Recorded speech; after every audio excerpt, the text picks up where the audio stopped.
जय हिंद दोस्तों। जैसा कि आज है 1 मार्च और 1 मार्च को दोस्तों आपका फर्स्ट शिफ्ट का सीआरपीएफ हेड कांस्टेबल मिनिस्टर का एग्जाम समाप्त हो गया है। तो फर्स्ट शिफ्ट में पूछेगा 25 जीके जिसके प्रश्न से अधिकतम नील प्रश्न मिल गए। तो उन सभी प्रश्नों को देखेंगे विद एक्स्ट्रा फैक्ट के साथ। ठीक है, चलिए वीडियो को शुरू करते हैं बिना किसी देरी के। तो देखिए, आज का जो पहला प्रश्न आपसे पूछा गया था और सबसे ईजी प्रश्न था वो था आपका कि भरतनाट्यम है वो आपका किस राज्य का शास्त्रीय नृत्य है या लोक नृत्य है। ठीक है, तो भरतनाट्यम की बात करेंगे दोस्तों तो ये सबसे पुराना भारतीय शास्त्रीय नृत्य है। इसकी उत्पत्ति है जो कि सैकड़ों साल पहले तमिलनाडु राज्य में हुआ था। ठीक है, तो इसका राइट आंसर आपका तमिलनाडु हो जाएगा। यह नृत्य रूप दक्षिण भारत के धार्मिक विषय और आध्यात्मिक विचारों को व्यक्त करता है। इसके अलावा प्राचीन तमिल महाकाव्य शिल्पातिक्रम में भरतनाट्यम का वर्णन आपको मिलता है। इसके अलावा दोस्तों बात करेंगे तो संगीत नाटक अकादमी जो कि दोस्तों भारत में लोक नृत्य को शास्त्रीय नृत्य का दर्जा देता है, आपका भारत का राष्ट्रीय अकादमी है। अभी तक भारत के केवल 8 शास्त्रीय नृत्य को मान्यता दिया है। हालांकि संस्कृति मंत्रालय भी 6 नृत्य को भारत का शास्त्रीय नृत्य मानता है, जिससे भारत में शास्त्रीय नृत्य की जो संख्या है 9 हो जाता है। ठीक है, तो संगीत नाटक अकादमी के अनुसार 8 शास्त्रीय नृत्य है। इसके अलावा जो भारत का संस्कृति मंत्रालय है उसके अनुसार आपका 9 शास्त्रीय नृत्य है, जिससे कि 6 को भी आपको शास्त्रीय नृत्य का दर्जा है जो कि दिया गया है। ठीक है, तो कौन कौन से 9 शास्त्रीय नृत्य हैं उसको हम लोग एक संक्षिप्त में देख लेते हैं। तो पहला तो है आपका तमिलनाडु जो कि आपका भरतनाट्यम से संबंधित है। इसके अलावा एक कथक है जो कि उत्तर पश्चिम और मध्य भारत में आपके होते हैं।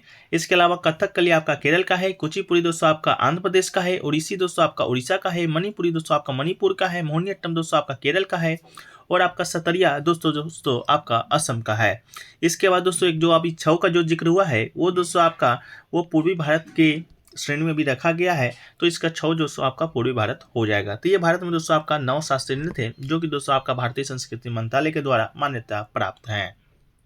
चलिए अगला जो क्वेश्चन देखिए पूछा गया था, गांधी जी के समय गांधी जी के द्वारा जो दांडी मार्च किया गया था उस समय भारत के वायसराय कौन थे, इस तरह से संबंधित कोई प्रश्न आपसे पूछे गए थे। तो दोस्तों नमक सत्याग्रह या दांडी मार्च जिसकी शुरुआत है महात्मा गांधी ने भारत में ब्रिटिश सरकार के द्वारा लगाए गए नमक कर के विरुद्ध में की गई थी। ठीक है, महात्मा गांधी ने अपने प्रसिद्ध दांडी मार्च के साथ सविनय अवज्ञा आंदोलन शुरू किया था जो कि 12 मार्च 1930 को शुरू हुआ था और 6 अप्रैल 1930 को समाप्त हुआ था। गांधी जी ने साबरमती असम से दांडी तक कुल 386 किलोमीटर की यात्रा है जो कि अरब सागर के तट पर किया था और महात्मा गांधी ने 5 अप्रैल को अरब सागर पर तटीय शहर दांडी में कानून तोड़ा था। ठीक है, इसके अलावा दांडी मार्च को नमक सत्याग्रह से भी जाना जाता है और उस समय के जो आपके वायसराय थे वो आपका लॉर्ड इरविन थे। ठीक है, जिनका जो कार्यकाल था आपका 1926 से 1931 के बीच था, इसलिए भारत के वायसराय के रूप में उनकी अवधि के दौरान सभी गतिविधियां होती हैं। ठीक है, तो आपका राइट आंसर आपका लॉर्ड इरविन हो जाएगा, सो कि आपके ऑप्शन में भी दिया गया था। एक क्वेश्चन देखिए पूछा गया था, वर्तमान में महिला न्यायाधीश की संख्या कितना है। ठीक है, पूछा गया था कि वर्तमान में महिला न्यायाधीश की संख्या कितना है। उससे पहले दोस्तों हम ये क्वेश्चन को एक बार क्लियर कर देते हैं। जो आपका ये जो गांधी जी वाला था ये क्वेश्चन शायद आपसे पूछा गया था कि गांधी जी ने सॉल्ट मार्च को लेकर किस वायसराय को लेटर लिखा था। ठीक है, तो लेटर लिखा था या उस समय कौन वायसराय था, दोनों तो मेरे ख्याल से सेम ही होना चाहिए, तो लॉर्ड इरविन आपका राइट आंसर हो सकता है। एक बार हम इसको लास्ट में डिस्कस कर लेंगे। ठीक है, तो इसको हम लोग लास्ट में करेंगे। तो इससे पहले आपका अगला प्रश्न है कि वर्तमान में महिला न्यायाधीश की संख्या कितना है। देखिए महिला न्यायाधीश की संख्या पूछा था लेकिन आपका सुप्रीम कोर्ट या हाई कोर्ट आपका नहीं दिया गया था, लेकिन ऑप्शन में 3, 4, 5 दिया गया था। तो हम सुप्रीम कोर्ट को लेकर चलते हैं। तो जो कि दोस्तों सुप्रीम कोर्ट में वर्तमान में जो केवल हैं जो 3 महिला न्यायाधीश हैं, जस्टिस कोहली, बीबी नागरत्ना और बेला एम त्रिवेदी। ठीक है, जस्टिस जो कोहली का कार्यकाल है उनका सितंबर 2024 तक है, जस्टिस त्रिवेदी का जून 2025 तक है और जस्टिस नागरत्ना का 2 वर्ष 2027 में तक है। ठीक है, और ये भी कहा जाता है, अनुमान लगाया जाता है कि जस्टिस जो नागरत्ना है 2027 में आपके देश की पहली महिला चीफ जस्टिस बनने वाली है। ठीक है, तो आपका ऑप्शन राइट आंसर 3 हो जाएगा। एक क्वेश्चन देखिए पूछा गया था कि जयदेव उनादकट कौन से राज्य से आपके रणजी है जो कि खेलते हैं। ठीक है, या एक लड़का बता रहे थे किस राज्य से संबंधित हैं या किस राज्य से रणजी खेलते हैं, तो दोनों को हम एक बार देख लेते हैं। तो देखिए 31 साल के जो जयदेव उनादकट है वो आपका कप्तानी में सौराष्ट्र टीम को यह तीसरा खिताब जिताया है। तो इसका राइट आंसर आपका सौराष्ट्र हो जाएगा अगर पूछा होगा किस रणजी टीम से खेलते हैं।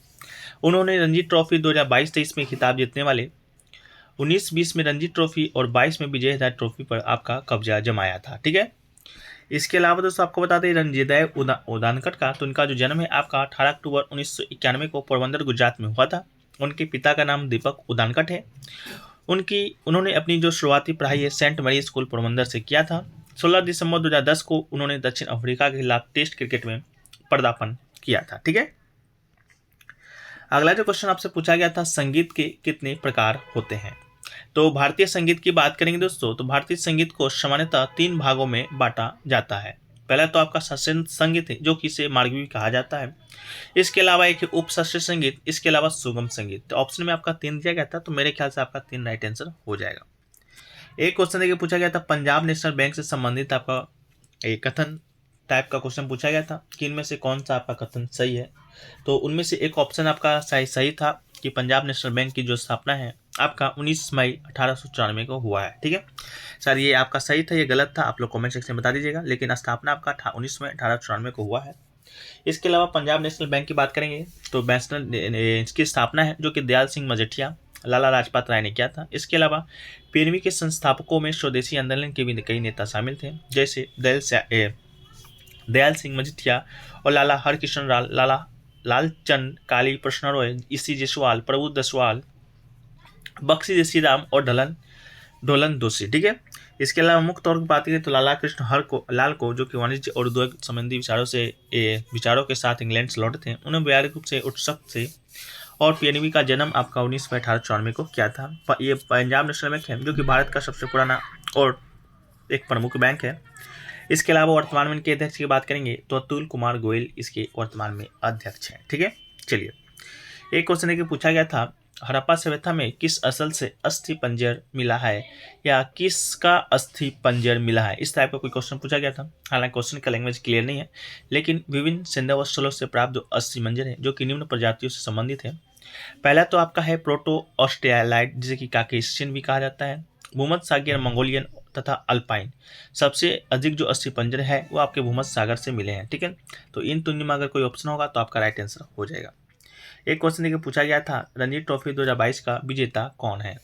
तो 26 जून 2022 को मध्य प्रदेश ने बेंगलुरु के एम चिन्नास्वामी स्टेडियम में फाइनल मुकाबले में मुंबई को 6 विकेट से हराकर आपका ये ट्रॉफी जीता था। तो वर्ष 2022 का पूछेगा तो आपका मध्य प्रदेश हो जाएगा। एक क्वेश्चन देखिए पूछा गया था, मैग्नीज का कितना % उत्पादन है जो कि भारत में होता है। तो आपको बता दें, भारत का जो 95% से अधिक मैग्नीज 4 राज्यों उड़ीसा, महाराष्ट्र, मध्य प्रदेश, कर्नाटक में पैदा किया जाता है।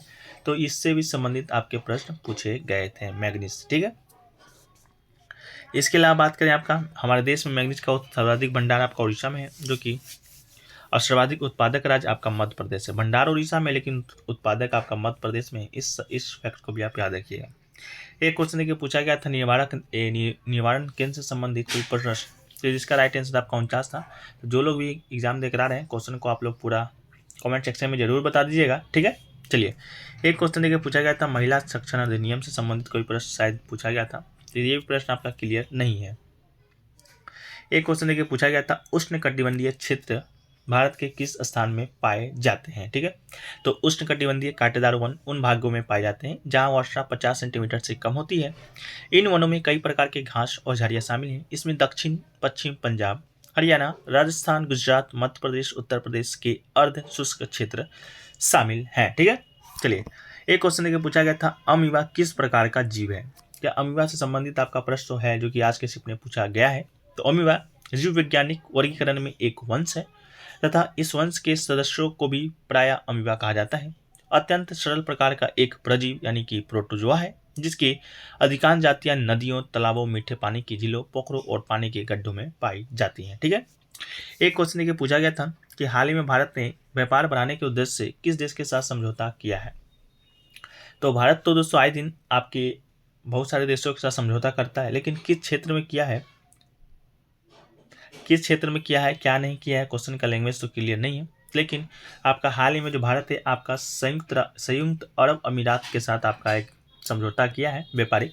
तो अगर आपका संयुक्त अरब अमेरिका है तो राइट आंसर आपका हो जाएगा। ठीक है, एक क्वेश्चन देखिए पूछा गया था, कानून पे कौन सा जो मंत्रिपरिषद है जो कि निर्देश देता है। ठीक है, इस टाइप का कोई क्वेश्चन पूछा गया था।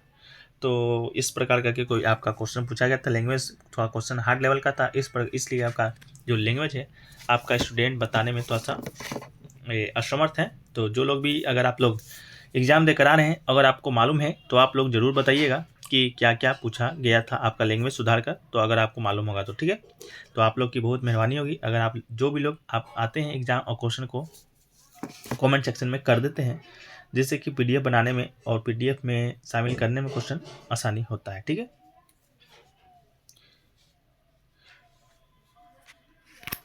तो ये दोस्तों आपका जो आपका ये था दांडी मार्च वाला, इसका भी क्वेश्चन आपका राइट आंसर दोस्तों आपका इरविन ही हो जाएगा। लेटर भी दोस्तों आपका इरविन को ही लिखा था। ठीक है, इरविन को ही लिखा था आपका 11 मार्च को। इसके बाद आपका उस समय आपका वाइसराय भी यही थे, तो आपका जो लेटर है उनको गांधी जी ने लॉर्ड इरविन को ही लिखा था, जिसका राइट आंसर इरविन हो जाएगा। ठीक है, इसके अलावा दोस्तों आपका हिंदी की बात कर लेते हैं थोड़ा। तो हिंदी में देखिए आपका क्या क्या पूछा गया था। हिंदी की बात करेंगे दोस्तों तो आपका पर्यायवाची शब्द पूछा गया था 2। ठीक है, पर्यायवाची शब्द आपका 2 पूछा गया था। वर्तनी शुद्धि दोस्तों आपका पूछा गया था 3 से 7। एक आपका सामान्य शुद्धि पूछा गया था 4। इसके अलावा आपका विलोम शब्द 2 पूछा गए थे, मुहावरा और 3 पूछे गए थे। इसके अलावा विध्वंस का एक प्रवाची पूछा गया था दोस्तों आपका विध्वंस का। तो विध्वंस का जो प्रवाची आपका हो जाएगा वो आपका प्रलय या ध्वंस, ये आपका विध्वंस का प्रवाची शब्द आपका हो जाएगा। ठीक है, तो ओवरऑल ये आपका यही सब क्वेश्चन जो कि आपके आज के शिफ्टों में पूछे गए हैं, जो कि स्टूडेंट के द्वारा मुझे प्राप्त हुए हैं, तो मैंने आपको देने का प्रयास किया है। वीडियो अच्छा लगा वीडियो को लाइक कर दीजिएगा। इससे पहले दोस्तों अगर अभी तक जिनका एग्जाम बाकी है वो अभी तक शिफ्टों में 18 शिफ्टों में आपका एग्जाम कंडक्ट हुआ है कल तक, उसमें पूछे गए 350 प्रश्नों का उत्तर विद एक्स्ट्रा फैक्ट के साथ पूरे कंपाइल 1 PDF लेना चाहते हैं तो हमारे व्हाट्सएप नंबर पर संपर्क कीजिएगा। शुल्क मात्र 20 रुपये रखा गया है। व्हाट्सएप नंबर दोस्तों आपका 9973741666 है। जो लोग भी लेना चाहते हैं आप लोग ज़रूर संपर्क कर लीजिएगा, इससे आपको थोड़ा बहुत लाभ तो मिलेगा ही मिलेगा। ठीक है, चलिए वीडियो को समाप्त करते हैं। वीडियो अच्छा लगा वीडियो को लाइक कर दीजिए, चैनल को सब्सक्राइब कर दीजिए और नोटिफिकेशन बेल को ऑल पे क्लिक कर दीजिएगा।